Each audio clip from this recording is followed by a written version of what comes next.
Greater Hyderabad नगर निगम चुनाव में रही कांटे की टक्कर। ओवैसी के गढ़ में बीजेपी का बजा डंका। गृह मंत्री अमित शाह ने जनता का जताया आभार।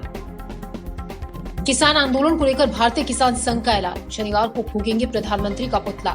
साथ ही 8 दिसंबर को भारत बंद का किया ऐलान। कोरोना वैक्सीन को लेकर प्रधानमंत्री नरेंद्र मोदी ने सर्वदलीय बैठक बुलाई। बैठक में पीएम ने बताया कि भारत को अगले ही कुछ हफ्तों में वैक्सीन मिल सकती है। हरी झंडी मिलते ही टीकाकरण शुरू होगा। ग्रेटर हैदराबाद नगर निगम चुनाव में सुबह से ही कांटे की टक्कर चल रही है। शुरुआती रुझान में बीजेपी ऐतिहासिक जीत की ओर बढ़ रही थी, लेकिन फिर एक बड़ा उलटफेर हो गया। देखिए रिपोर्ट और जानिए इसे कितने सीटें मिली।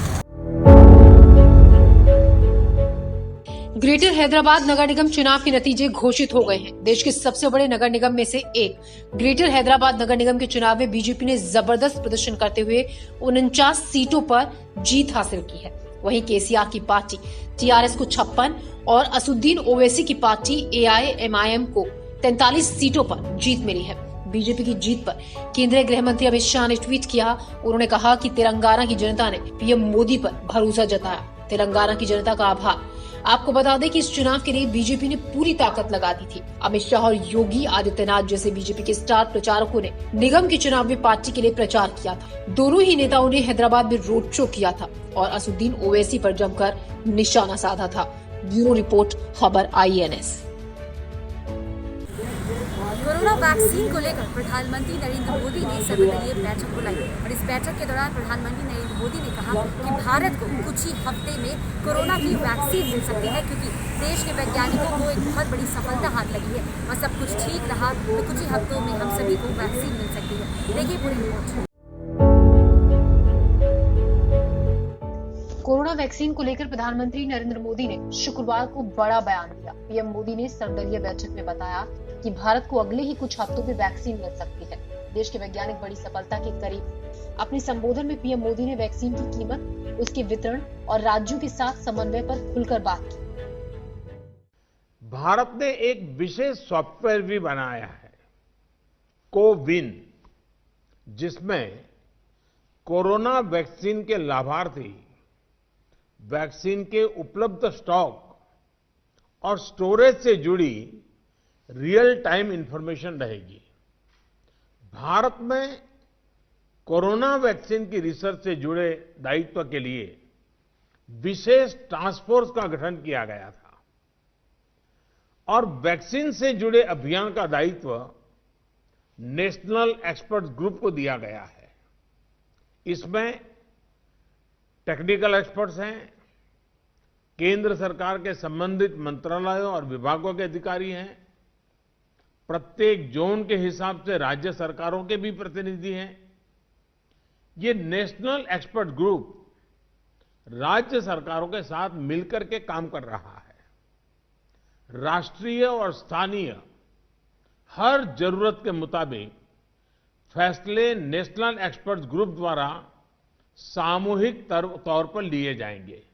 इसके साथ ही प्रधानमंत्री नरेंद्र मोदी ने बताया कि पहले चरण में किसे वैक्सीन लगेगी, इसे लेकर राज्य सरकारों से मिले सुझावों के आधार पर केंद्र सरकार काम कर रही है। कोरोना के मरीजों के इलाज में जुटे हेल्थ वर्कर, फ्रंटलाइन वर्कर और पहले से बीमारी से जूझ रहे बुजुर्ग लोगों को सर्वप्रथम वैक्सीन दी जाएगी। कि अगले कुछ हफ्तों में कोरोना की वैक्सीन तैयार हो जाएगी।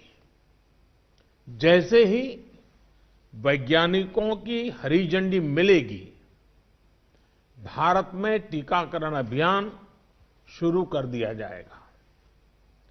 टीकाकरण के पहले चरण में किसे वैक्सीन लगेगी, इसे लेकर भी केंद्र सरकार राज्य सरकारों से मिले सुझावों के आधार पर काम कर रही है।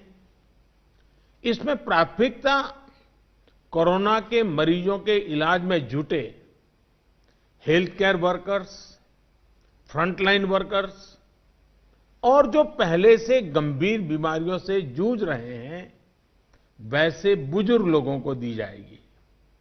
साथियों, वैक्सीन के डिस्ट्रीब्यूशन को लेकर भी केंद्र और राज्य सरकार की टीमें मिलकर के काम कर रही हैं।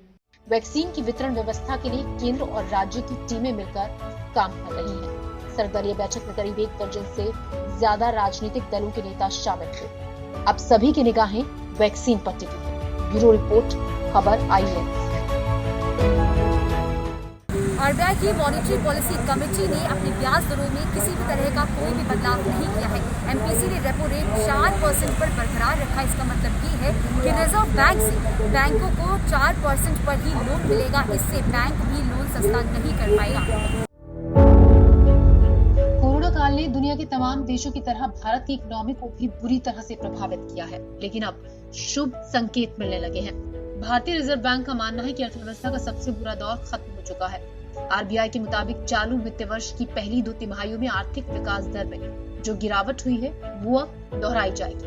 अंतिम दोनों तिमाहियों में आर्थिक विकास की दर के सकारात्मक बने रहने की संभावना जताई गई है। RBI governor doctor Shaktikanta Das ने शुक्रवार को मौद्रिक नीति की समीक्षा करते हुए कहा कि अक्टूबर-दिसंबर की तिमाही में आर्थिक विकास दर 0.1% और जनवरी-मार्च की अंतिम तिमाही में 0.7% की विकास दर रहने का अनुमान जताया। हालांकि पूरे वित्तीय वर्ष के दौरान आर्थिक विकास दर 0 से 7.5% नीचे रहेगी। पहले गिरावट की यह दर 9.5% रहने की बात कही गई थी। बहरहाल आरबीआई का रेपो रेट इस वक्त 4% है, जबकि रिवर्स रेपो रेट 3.35% है। आरबीआई ने चालू वित्तीय वर्ष आगे भी समायोजी रुख बनाए रखने का संकेत दिया है। ब्यूरो रिपोर्ट, खबर IANS। उत्तर प्रदेश में देश की सबसे बड़ी फिल्म सिटी बनने जा रही है। इसी को देखते हुए सितारों में खुशी की लहर है और सितारों का मानना है कि इस फिल्म सिटी की वजह से उभरते कलाकारों को बहुत कुछ सीखने को मिलेगा और रोजगार का अवसर भी मिलेगा।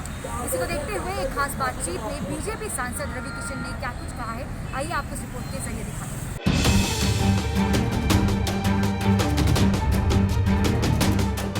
उत्तर प्रदेश में 1000 एकड़ में बनने जा रही फिल्म सिटी भारत की सबसे बड़ी फिल्म सिटी है। सीएम योगी की इस घोषणा से उत्तर प्रदेश में पर्यटन उद्योग को बहुत बढ़ावा मिलेगा। साथ ही लाखों लोगों के लिए रोजगार के नए अवसर पैदा होंगे। युवा पीढ़ी के नए कलाकारों को सपने पूरे करने मायानगरी नहीं जाना पड़ेगा। वो अब उत्तर प्रदेश में भी अपने सपने पूरे कर सकेंगे। इस फिल्म सिटी को लेकर कई कलाकारों में उत्साह है। वहीं उत्तर प्रदेश के गोरखपुर से बीजेपी के लोकसभा सांसद रहे रवि किशन ने बताया कि नई फिल्म सिटी योगी आदित्यनाथ की ओर से बनाई गई एक बड़ी परियोजना है और ये पूरे देश की आवश्यकताओं को पूरा करेगी। देखिए, ये रोजगार का माध्यम है। सबसे बड़ा रोजगार होगा। यूपी की आबादी 24 करोड़ है, तो एक बड़े रोजगार की तरह आप इसको देखिए। और एक भव्य फिल्म सिटी बन रही है।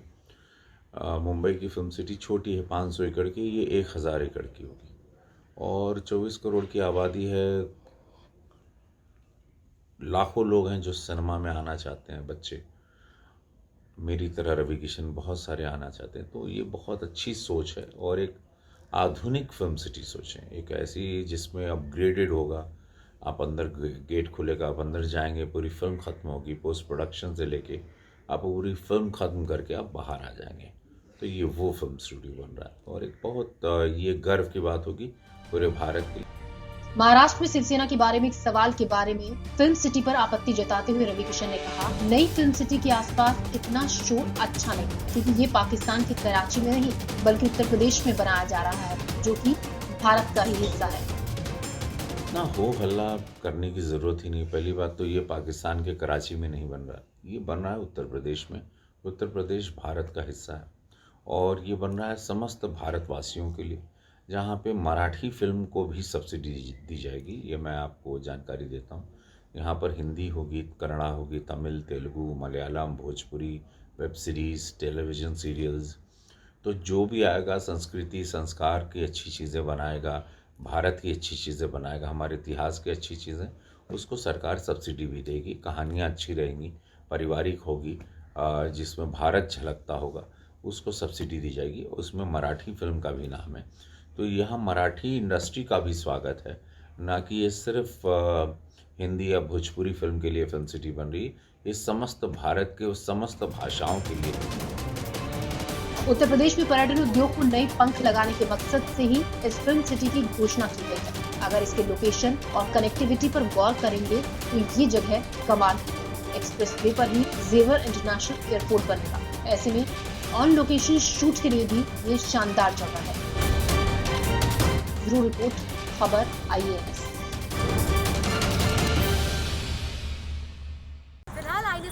बुलेटिन में इतना ही। इजाजत दीजिए, नमस्कार।